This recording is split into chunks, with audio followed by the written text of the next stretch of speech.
Yeah. I mean, it's a scary time as a business owner to be in a place where our audience is peering really deep and close at us saying, are Right. you who you say you are? But that's who our audience collectively, that's Yeah. that's what an audience has become. They're expecting as much out of their brand as they do their government, their churches, their organizations. They're expecting those same things out of their brands. And if you're going to deliver that, you've got to do, you can't skip that deep work.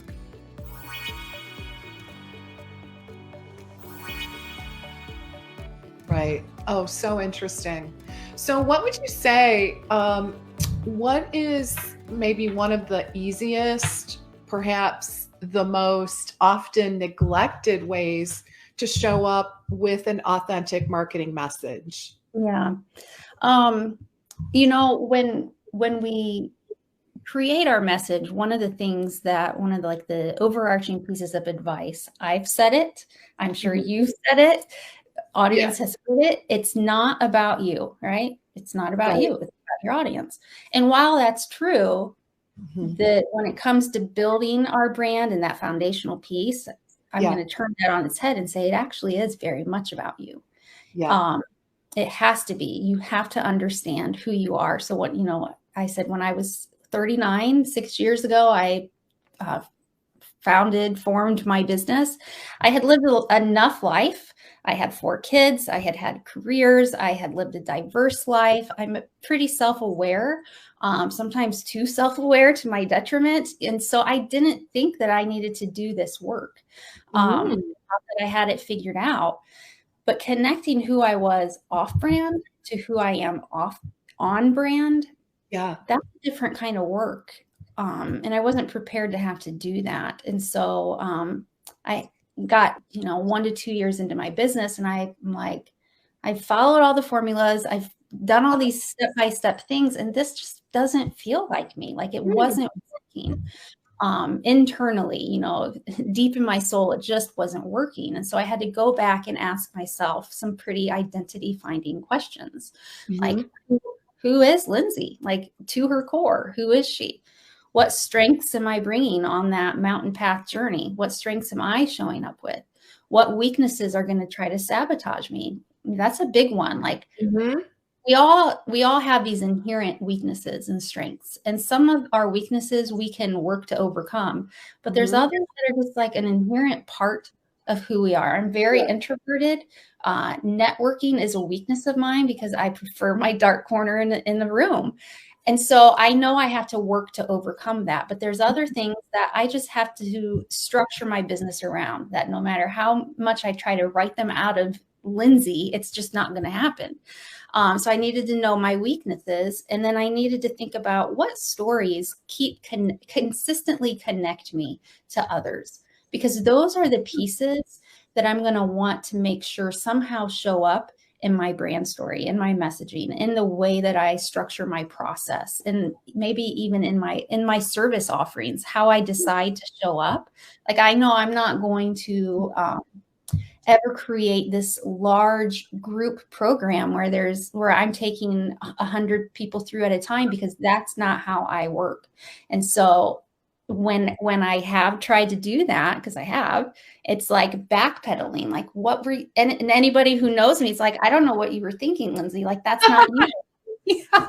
So it's asking those questions, and being honest with yourself, Yeah. talking to friends, your spouse, your partners, having them give you feedback as well.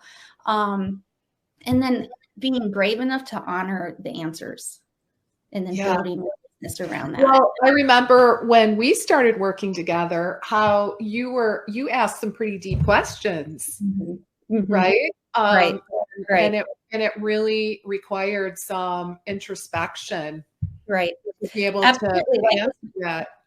Like when part of you showing up authentically is where you talk about doing ballet Right. and spending your whole life doing ballet, even when you didn't want to. Your mom made you, and Yeah. that's what made you be such a fierce force for showing up to your clients. Yeah. Um, In therapy, narrative therapy is a term that I've recently come across, and they talk about the concept of the thin line. And in storytelling, we call this the dominant story. So we all have a tendency to tell a dominant story about ourselves, about others. Narrative therapists call this the thin line. But the reality is, so as business owners, we often are tempted to create our message based on this thin line of who's Lesli as business coach, who's Lindsay as storyteller, and everything we tell centers on those things. But there are other storylines all around us. Lesli as ballet dancer, Lindsay as piano player, Lindsay as mom, Lesli as mom. There's all these other storylines that play a role into who we are today. And so narrative therapy looks at those other lines and says, let's thicken that thin line, because there's more to you than just that thin line. There's more to us than just that dominant story. And so when we are crafting a message, we want to thicken that line in ways that give us depth as characters in our audience's lives. Like, we aren't just one dimensional. We're not just coaches. We're not just, I'm not just a brand storyteller. There's so much more to me. And those other storylines are the pieces that allow me to show up the way that I do. And so that's a way that you can show up and infuse your copy or your messaging, your marketing, and with authentic pieces. It doesn't have to be huge, like the ballet comment with you. That's not a huge piece of your copy, but it's there. And somebody reads it. Now they know a little bit more about Lesli than they did before, and it helps to build a connection. It does. Yeah, I can see that. So for our audience today, well, actually, I'd love to ask our audience, where are you with building your story, right? What is that dominant or the thin line, as Lindsay said so eloquently, in building your story? Do you have that level of awareness? Because I think it can be super challenging because we all have so many stories in our past, in our history. And honestly, before I met Lindsay, I knew ballet was a huge part of really my entire childhood, through most of my teens up until the age of 19, right? So I knew it was significant, but frankly, I never realized that was, a great story to tell. You know what I'm saying? In terms of my brand. Right. So I guess it does make me wonder, where do people start in terms of identifying what that core story is? Yeah. And that can be really hard. And I think a lot, maybe more so for Gen Xers and above, because it feels like oversharing. We don't want, I don't want to put myself out there, and maybe because I am so introverted, but I didn't grow up in a world where I just shared all the details of my life. And so it's that struggle of, do these people really need to know this or not? And so part of deciding what to share is there's no formula, there's no percentage, there's no rule. It really depends on, one, who you are and what you're comfortable with, and two, what does your audience need? And so if you think back to that mountaintop journey, and you think, if you just imagine yourself at the beginning of a path, and there's a long path, and then there's the mountain, and then up on top of the mountain is our audience. And so our goal is to try to reach our audience. And so you need to think about, what does my audience, two things. What does my audience need to see from me in order to trust me to even join them up on that mountain? And then two, what are they going to need from me in order to trust me and like me enough to come down off the mountain with me? And so those are the two driving questions. And the only way that you can answer that is to eliminate your assumptions about your audience. So that's the first step. And that begins by having actual conversations with your audience. And this is a piece that continues to shock me, how many business owners don't have real conversations with their audience. They build their offers, their brand message, they build that based on what they think they know, or they build it based on the fact that, well, I deal with 40-year-old women and older. I am my ideal client. So I'll Right. just, I understand her. I don't need to talk to her. Or I was just talking to somebody today, and it's really scary. It can be really scary to talk to a client, to say, not only tell me about who you are, but okay, you've known me for a while. Right. What areas can I improve in? And how do I stack up against other people that, like, those heart to heart, honest conversations can be scary, but they are so, they are like so rich with information and detail, to where those conversations oftentimes write the story that you need to tell for you. Okay. Keying you in on two things that we need to know about our audience. We need to know, what is their problem story? Mm-hmm. You know, what it's pretty self-explanatory, right? What is their problem? What is the story in their head that's causing the problem? What are they focused on? What are they fixated on? What do they want to fix? And then two, what is their preferred story? So you have the problem story, and then we want to know, what is the version of life that they want to live in? And then we have to figure out how to get them from problem story to preferred story, and building that bridge. That's where our stories come into play. And building the likability and the trust, right? Those Correct. two super important variables. Correct. Okay. So interesting. Yeah, it's way more than telling everyone about your credentials, right? Absolutely. You know, and you asked for a how, you know, thinking about those credentials. I think a question that somebody could take themselves through to maybe find those stories is, what led me to get these credentials in the first place? What did that journey look like? And not just the 4 years through school, but from the, like, when is the first time in my life that I had an inkling that I wanted to do something like this? You know, it might not have been this exact thing, because, you know, at 10 years old, you probably didn't even know this job existed. But those traits that were burning inside of you, even as a kid, that burned through you all through, like, dig deep and think about those. Think about stories in your life that display those traits, and then you're going to have some stories to tell. I can remember when I was in 3rd grade, I remember doing this little exercise, like, draw a picture of who you want to be when you grow up. I remember that. It's so bizarre. I remember, this is kind of funny, I remember saying I want to have 6 kids and be a doctor.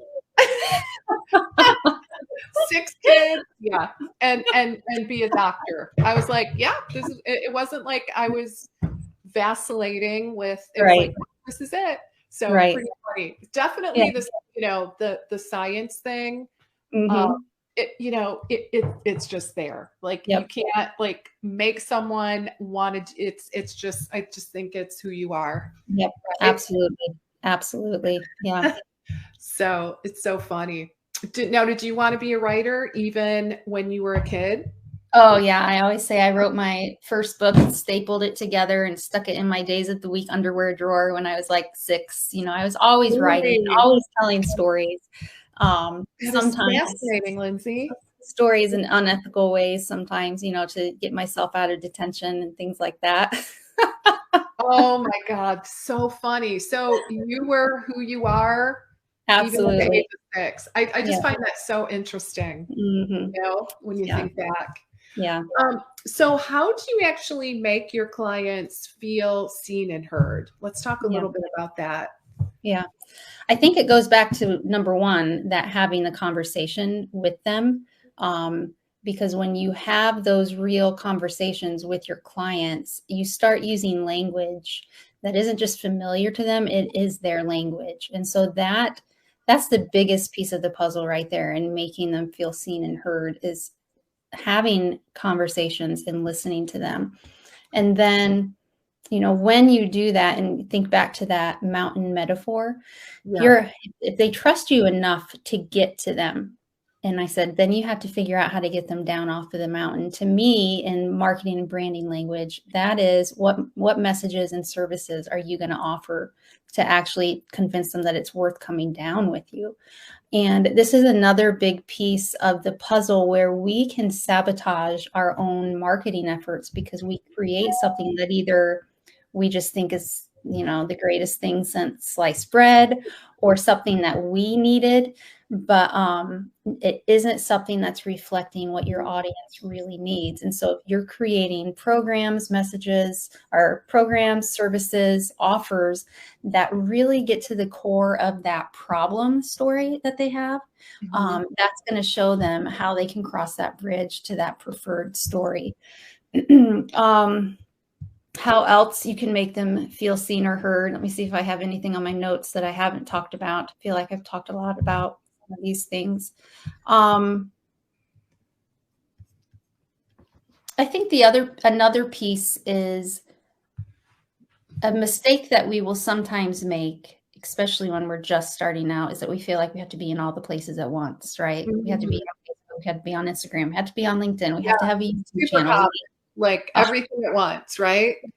It's exhausting. And so, you hear, and it's true, the advice to niche down, focus on a very specific market. And that is also true for your audience and finding them and meeting them. Like, you don't have to be in all the places at once. Pick one, I call it content vehicle, that you can use. And that's gonna, you can, thinking of the mountaintop journey, you can only ride in one car at once. Like, you can't take 5 cars to get to the mountain when there's only one. Right.